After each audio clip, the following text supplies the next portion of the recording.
Hello everyone and welcome back to another video from How to Fix Online.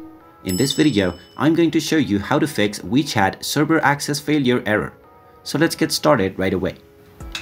When you're trying to use the WeChat application, if you get an error saying server access failure at any point of time, then there are a few ways to get around this issue. The first step to check is whether your internet connection is working just fine.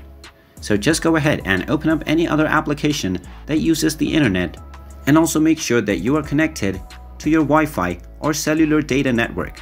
If the other application is running just fine, then your internet connection is working as well. The next thing to do is to check whether your application is updated to the latest version. So open up the iOS App Store or the Google Play Store and search for WeChat. Once you find the application, if you see an update button instead of open, then this means that you need to update your application.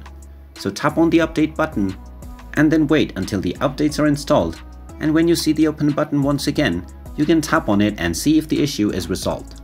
Now if this step doesn't fix the problem as well, then finally you can go into your phone settings and then tap on applications. From the application page, scroll all the way down until you find WeChat and then tap on it to get into the WeChat application settings page. From here, scroll down and tap on storage and then tap on the clear data button to clear all of your data. Now you will need to log in to your WeChat account once again, but then your server access failure error will be resolved. And there you have it. That is how you can fix server access failure problems on WeChat.